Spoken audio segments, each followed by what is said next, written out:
안녕하세요. 안전한 투자로 편안한 노후 준비 중경투 TV입니다.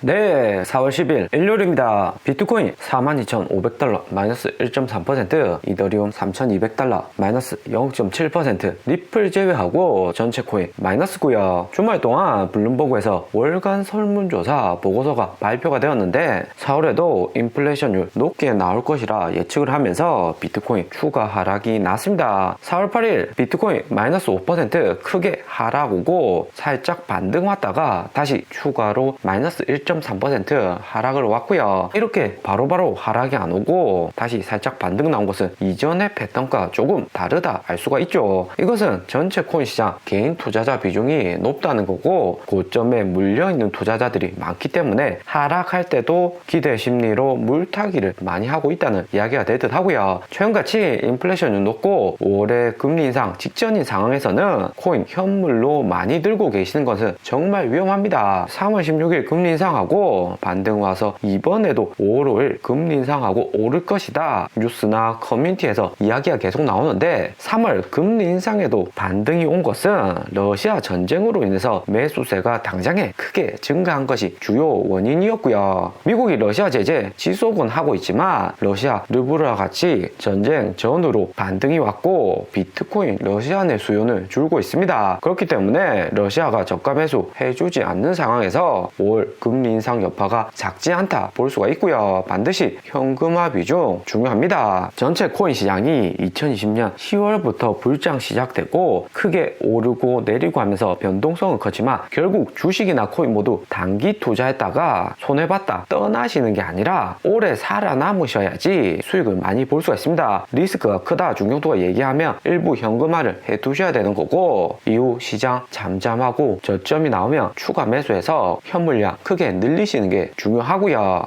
비트코인 포함 알트코인 4월 10일 화요일 미국 인플레이션율 발표 며칠 안 남았기 때문에 강하게 선반영되고 있습니다. 4월 10일 인플레이션율 발표에 따라서 추가 매수할 수 있는 기회가 나올 수가 있고요. 컨센서스 크게 상회를 하면 다시 저점을 기다려야 하시는 거고 컨센서스하고 비슷하게 발표가 되면 분할로 매수 들어갈 수가 있고요. 4월 12일 여기 미국 인플레이션율 발표 이후 그 다음 주부터 바로 넷플릭스, 테슬라, 마이크로소프트, 애플 1분기 어닝 기다리고 있기 때문에 다음 주가 저점 매수하기 가장 좋은 기간이다 볼 수가 있고요. 일단은 11일 월요일 중국 생산자 물가 지표부터 발표가 됩니다. 중국 PPI가 실제치 9% 이렇게 컨센서스 크게 상회를 해버리면 코인 당장에 매수하면 안 되겠죠. 보유하고 있던 코인도 하락이 크게 오면 팔겠다 월요일 준비를 하시고 계셔야 하고요. 월요일 오전 10시 30분에 중국 생산자 물가 지표 발표됩니다. 미국 마트의 50%가 중국산 공산품이기 때문에 중국 생산자 물가 지수 올라간다는 것은 미국 마트 내 상품 가격 지금 또 비싼데 더 오른다 하는 거죠. 미국 인플레이션율 앞에 영상에서 중경투가 보름 전에 작성한 컨센서스 보면 8.2%라고 적혀 있는데 여기 최신 자료를 보면 8.2%에서 8.5%로 컨센서스 예상치를 올렸습니다. 미국 노동통계청에서 매월 컨센서스 실제치 발표를 하는데 이번에 8.2%에서 8.5% 높게 나왔다는 것은 시장의 충격 최소한으로 하기 위해서 컨센서스 수치를 올렸다 볼 수가 있고요. 3월에 7.9% 실제치도 높았는데 이번에도 8.5% 이렇게 실제치가 나온다는 것은 시장의 충격 매우 클 듯 합니다. 그리고 무엇보다 9%, 8.5% 초과한 인플레이션율 수치가 나온다면 전체 자본 시장의 충격이 매우 크다 볼 수 있고요. CPI 지표하고 비트코인 간의 관계를 작년 11월부터 최근까지 분석을 해보면 인플레이션율 발표 이후 시장이 하락 오는 것은 매우 연관성이 높습니다. 특히 미국 CPI 지수 발표된다고 조심해야 될 것이 작년 11월 우리 중경투자학들 중경투자 커뮤니티 통해서 빠르게 공지도 드렸고 여기 고점에서 70% 현금화 하셔야 된다. 리스크 매우 큰 구간이다. 이야기를 드린 적이 있죠. 당시에 컨센서스 5.8%였는데 실제치 실제치 6.2% 나오고 비트코인 가격 하락보다는 오히려 1시간 동안 크게 반등이 났습니다. 실제치가 컨센서스보다 높게 나오면 당연히 하락이 오는 게 맞는데 세력들도 CPI 지수는 예상을 못하기 때문에 세력들 먼저 빠져나가고 개인들 고점에 물리게 하기 위해서 당장에 CPI 발표되고 12시간에서 24시간 사이에 코인 가격을 끌어올릴 수가 있습니다. 당장에 CPI 높게 나오면 하락할지 다들 알고 있기 때문에 여기서 숏포지션 투자자들 비중이 매우 많고요. 그런데 여기서 고배율로 들어간 숏포지션 청산시키면 시장가로 현물 매수했다가 바로 숏포지션 청산으로 인해서 크게 비트코인 가격이 상승을 하는 거죠. 오히려 비트코인 가격 당시 69,000달러까지 상승한다고 추가 매수한 투자자들도 여기서 적지 않았습니다. 그리고 12월 18일 6.8% 컨센서스하고 똑같이 나오기는 했지만 11월에 6.2%보다 더 높은 수치가 발표가 됐고요. 하지만 당시에 크리스마스 랠리 호재가 있었기 때문에 하락했다가 다시 반등 오고 여기 구간에서 중경투가 풀 매도해야 된다 이야기를 드린 구간이죠. 그리고 1월 12일에도 7.7% 실제치하고 똑같이 나왔는데 여전히 높은 수치고 2월 10일에도 컨센서스 7.3% 실제치 7.5% 나오면서 폭락으로 이어졌고요. 3월 10일에도 7.7% 컨센서스하고 똑같이 나오면서 단기에 꼬시기로 반등 왔다가 하락이 왔습니다. 이후 3월 16일 미국 연준 금리 인상하고 반등이 왔는데 최근 다시 인플레이션율 발표 직전이기 때문에 시장이 알아서 가격이 떨어지고 있고요. 그리고 한국도 보면 인플레이션율 최근에 4.1%로 크게 상승을 했습니다. 3.7%, 3.6%, 3.8% 이렇게 이전에 나오다가 4.1%로 러시아 전쟁 여파로 4월 4일 발표된 한국 인플레이션율이 역대급으로 높게 나왔다 볼 수 있고요. 이렇게 되면 한국 금리 인상 발표 직전인데 금리 인상 할 가능성 더 높다고 예측을 하고 있습니다. 3월에 이미 이주열 한국은행 총재 퇴임을 했고 한은 총재 현재는 공석인 상황인데 공석이라도 인플레이션율 너무 높기 때문에 한국은행 위원들 다수결을 통해서 금리 인상할 가능성 매우 높다 이야기를 하고요. 한국 금리 인상 연말까지 2%까지 상승할 수 있다고 시장 예측을 하고 있는데 2%까지 상승하면 2015년 이후 가장 높게 금리가 올라간 상황이 될 듯 합니다. 미국이 금리 인상 양적 긴축 올해 타이트하게 할 것이다 이야기를 한 만큼 한국도 빠르게 금리 인상할 가능성 높고요. 최근 업비트 김치 프리미엄이 플러스 2%, 1.5%까지 상승을 하면서 해외 거래소보다 코인 투자 비중이 높아진 상황입니다. 하지만 금리 인상 올라가면 김치 프리미엄 역시 낮아질 가능성 높고요. 그리고 우리 리플 2020년 5월 이후 리플 소송 종료되고 그 다음 코인베이스 재상장 이후 리플이 IPO 나스닥 상장될 가능성이 매우 높다고 이야기 나오고 있습니다. 리플의 대표적인 투자 자본은 일본의 SBI 손정희의 소프트뱅크 자회사이고요. 손정희의 비전 펀드는 SBI 뿐만 아니라 쿠팡에도 대량 자본을 투자하면서 미국 나스닥의 상장을 성공적으로 시킨 회사입니다. 손정희 비록 쿠팡 투자로 매년 적자로 손실은 매우 컸는데 결국에 쿠팡을 상장을 시키면서 엄청난 수익을 회수해 갔고요. 그리고 최근에도 쿠팡 주식 1조 3천억 원 매각을 하면서 상장 이후 매각을 통한 수익을 손정희의 비전 펀드가 보고 있고요. 리플 역시 마찬가지로 리플 소송 종료가 되면 IPO 나스닥에 상장할 가능성이 매우 높고요. 리플은 국제 송금, 국제 간의 결제를 목표로 하는 코인인데 리플이 IPO 기업 공개가 된다는 것은 리플의 투명성과 안정성이 더 높게 올라간다는 거죠. 당연히 리플 가격 상승할 수밖에 없는 거고 글로벌 1등 국제 송금 회사인 스위프트와 어깨를 나란히 할 정도로 리플이 성장할 가능성 매우 높다 볼 수가 있습니다. 리플, 업비트하고 바이낸스 1억 이상 거래를 해도 수수료는 1,000원 단위로 국제 송금에서는 리플이 매우 안정성이 높다 볼 수가 있고요. 그리고 리플 가격 보면 최근 1,000원 지지선 아래로 하락은 왔는데 리플 가격은 비트코인에 비해서 하락은 느리고 상승은 빠르다 볼 수가 있습니다. 여기 있는 차트는 작년 11월부터 최근까지의 비트코인과 리플의 수익률 변화 그래프인데요. 파란색은 비트코인이고 빨간색은 리플입니다. 리플이 비트코인보다도 항상 상승 구간에서는 수익률이 더 높았다는 것을 알 수가 있고 하락을 왔다고 해도 여기 올해 2월 반등이 올 때 리플이 비트코인보다 더 빠르게 상승을 하는 것을 알 수가 있습니다. 그리고 최근 비트코인 가격 47,000달러에서 42,000달러 하락이 크게 왔지만 리플은 1,000원에서 950원 정도 정도로 하락폭은 비트코인보다 작았다 볼 수 있습니다. 리플의 가격이 작년부터 해서 올해까지 계속해서 안정적으로 이렇게 움직여 간다는 것은 리플의 국제 송금 안정성에서 어느 코인보다 높다 볼 수가 있는 거고요. 오늘의 영상은 여기까지입니다. 좀 더 디테일한 투자 정보가 필요하신 분들은 커뮤니티로도 자료가 공유되니까 멤버십 가입과 구독 부탁드립니다. 감사합니다.